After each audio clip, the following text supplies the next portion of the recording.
The People First podcast is a show representing by people with learning abilities for our friends and ability. We talk about issues that aren't important to us. Interviews, curiosity, people find out new division. Our way to make difference, have our voices heard.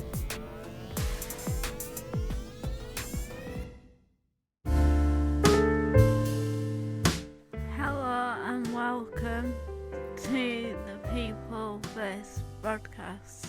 Today we are happy to welcome Marigold, who is a fashion designer that designs clothing is for everyone.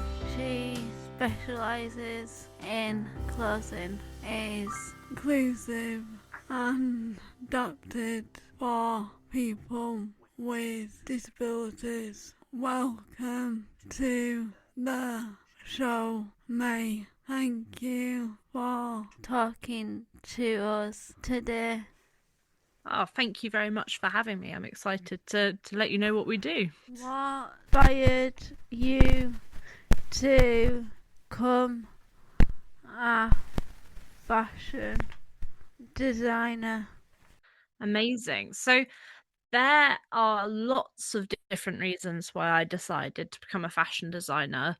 One of which is my personal journey with being disabled.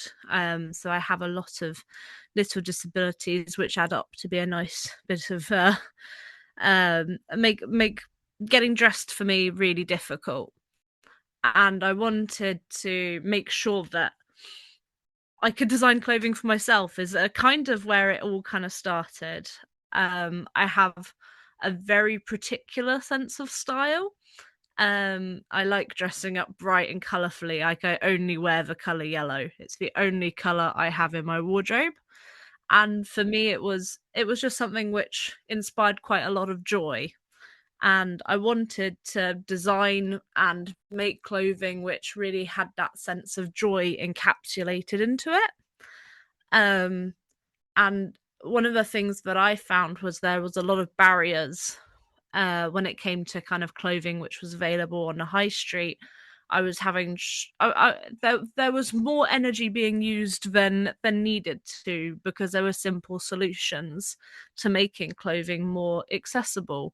The same way that you could make a building accessible, we wanted to take that clothing and add and change the way that we designed to make it work for everyone, not just like looking into the way it's designed, but looking into all the kind of functional features of the fashion. And that was just something I really enjoyed doing.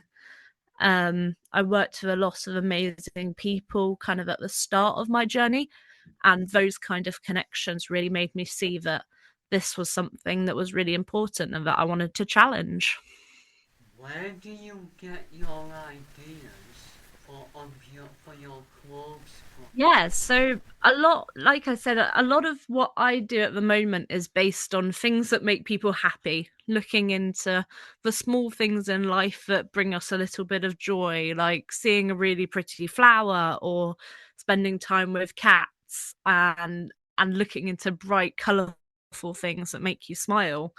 And I wanted to kind of bring that into the aesthetic, so how the garments looked, and also then the ideas for how we've changed these things to make them work for people with disabilities comes from a lot of trial and error. So making sure that sleeves and trousers are the right lengths, and making sure that if you need access to certain parts of your body, then how can we design to make sure that you have that access?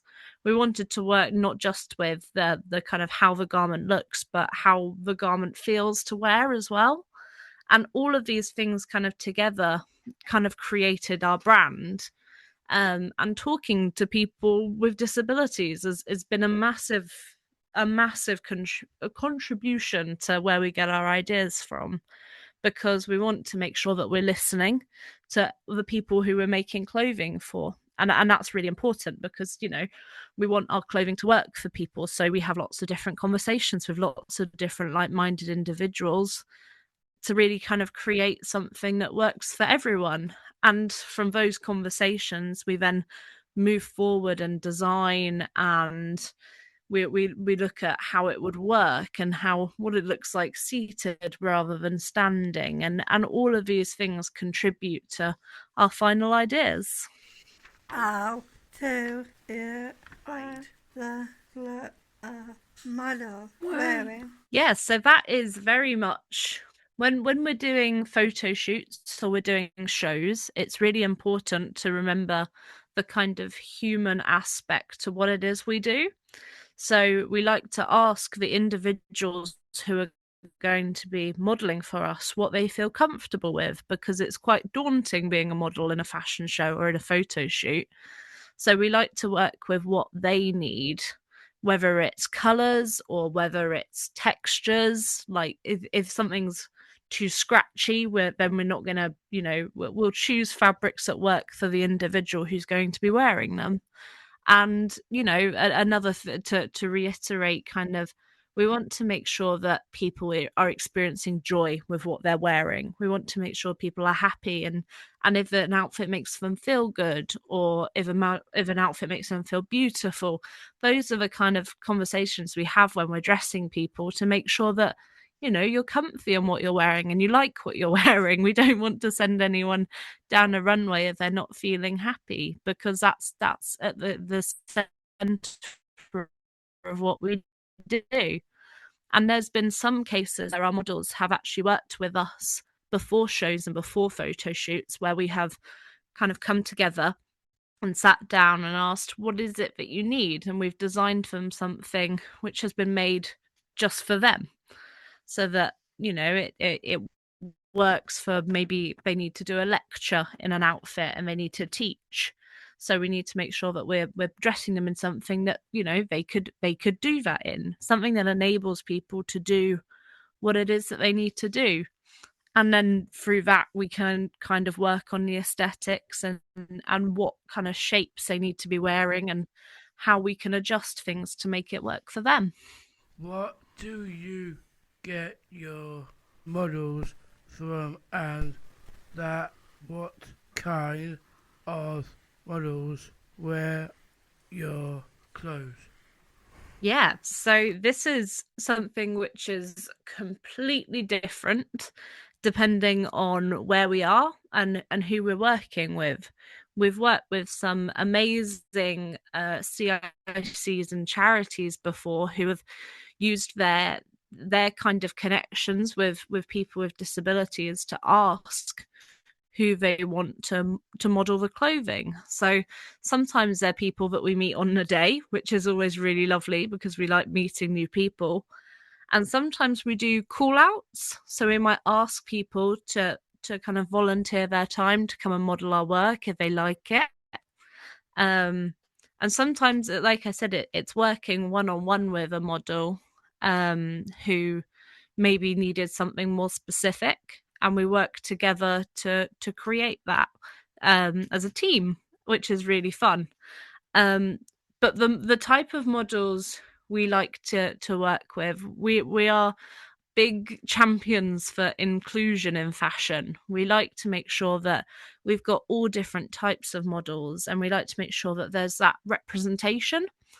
So we work with people with disabilities, we work with people who may be neurodivergent, we work with people with learning disabilities, to really make sure that we've got all of that representation coming through, and through other kind of minorities as well. We like to show a diverse range because there's not a lot of representation in the world of fashion of people, I would argue, and that's why we do it. So we want to make sure that our models are people who would benefit from having adaptive clothing.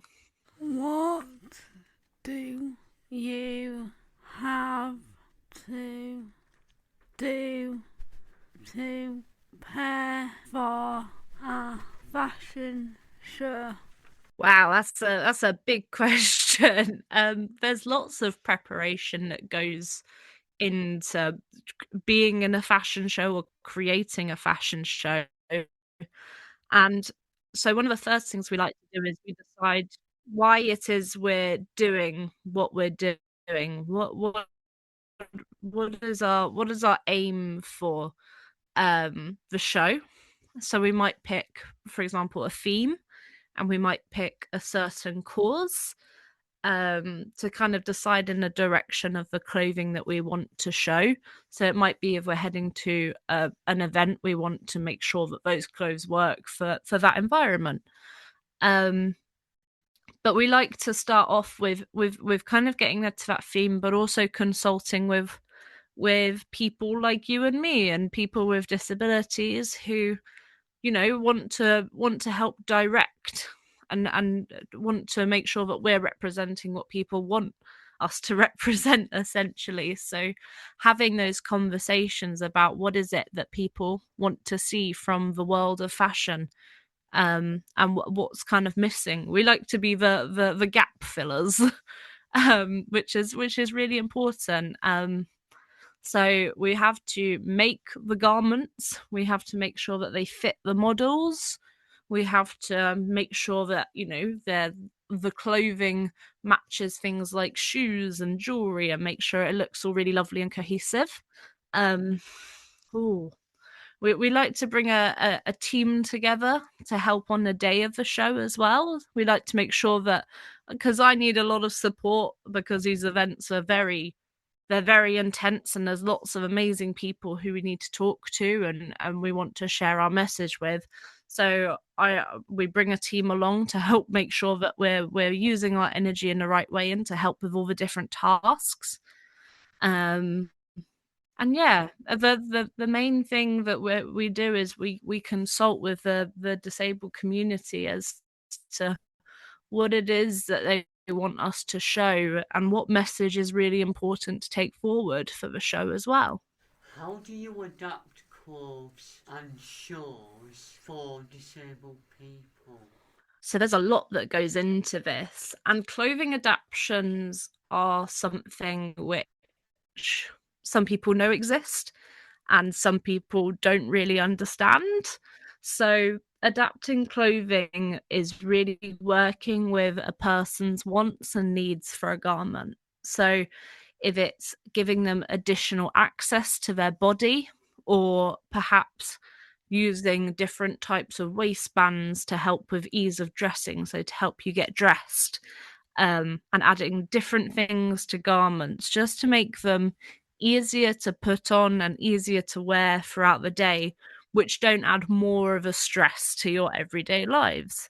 So things which can be really simple, like adding an opening on your sleeve, because maybe you need to have access to your arm to apply a cream during the day and you don't want to have to take your whole hoodie off. Or maybe you need access to your midriff to get to possibly a stoma bag.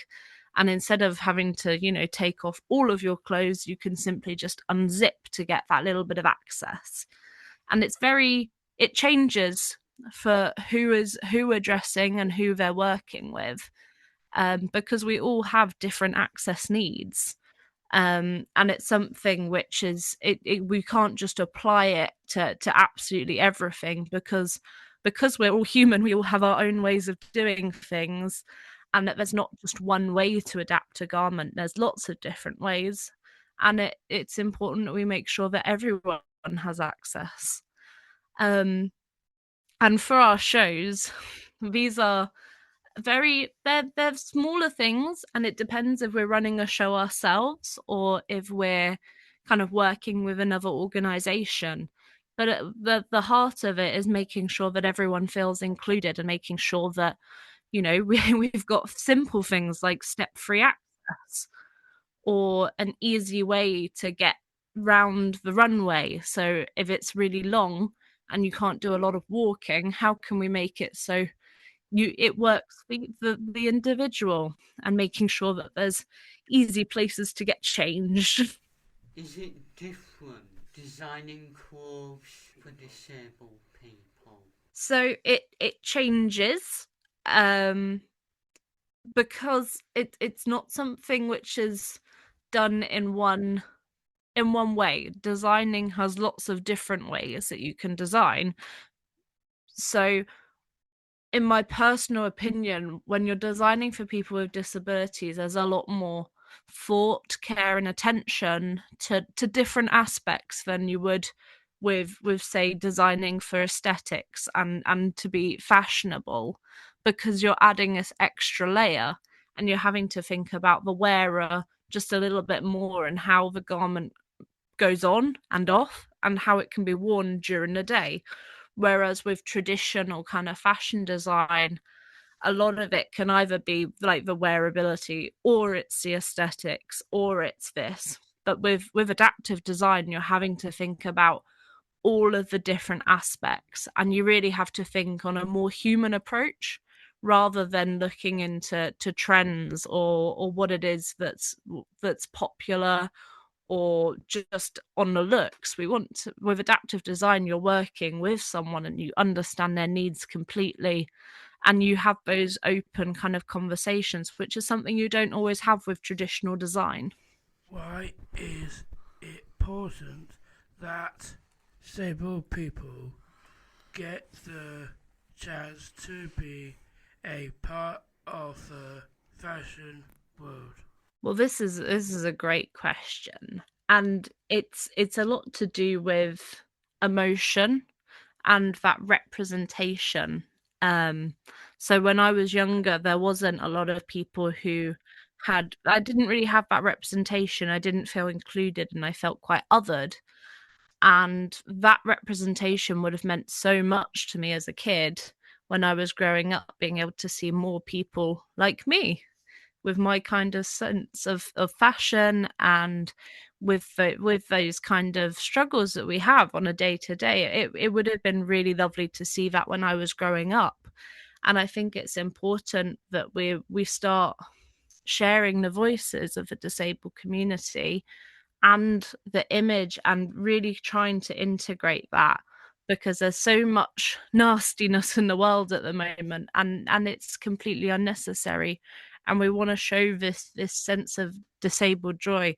I mean, I'd love to reflect the question back to you as to why do you guys think that, do you guys feel represented by the fashion industry? Do you see people like yourselves? But I feel like it makes a difference to them when I'm taking part as well. So when other people can see you doing it, so you're being that representation.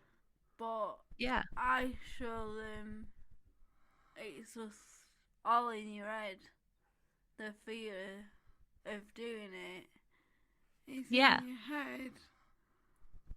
But when you've done it like 3 times, you wanting to get that other person on the catwalk as well. Absolutely. And it has the effect on everyone around you as well. And it can help other people with their confidence to know that they can do it too. You were a part of London Fashion Week. What was that like? Wow. I mean, wow is my response. It was something that it felt so important that we were there, and it felt amazing to be in a room with people who were like who had the same ideas as us, and who knew how important it is to have adaptive fashion and have that disabled representation. We had the most amazing time. There were so many sparkles and so many smiles, and my models looked wonderful going down the runway, and all of them had the best time. And it was really lovely to know that, that event was so prestigious, and it was so lovely to see everyone kind of coming together and supporting each other and get these opportunities. I bet it felt like a family. Oh, it properly did. It properly did. And it wasn't just kind of that one-sidedness because we were all nervous and everyone was really looking out for each other and advocating for each other where they needed it and bringing people's emotions up and making people happy around them. And it was so lovely to be yeah, to be in that kind of little family environment and all of us be celebrating the magic of, well, it shouldn't be magic, but this importance of disability inclusion. It must have been a great day as well. Yeah, it was so busy and there was so many amazing people to talk to, and we met so many wonderful people in the audience, and the food was really good as well. That's always a bonus. um but it really was, it was full on. We got there very early in the morning and we left very late at night, and we drove there and back in a day. So Which you was didn't sleep over then? I'd no. sleep over, I would. I'd sleep over. Yeah, and you know what? In hindsight, we definitely should have slept over because it was a very full on day. But we needed to be back to get everything sorted out for another show that we were going to be doing, and you know the joys of being busy. And that's why we brought a team of us with us to help kind of ease that kind of energy. Also, staying in London is very expensive. Hotels in London are not the cheapest thing, and we're still quite small. Um, but yeah, no, it was an absolutely wonderful day, and we absolutely cannot wait to do it again. Hopefully, sometime in the future, because it was just so much joy. What is your favourite part about being a fashion designer?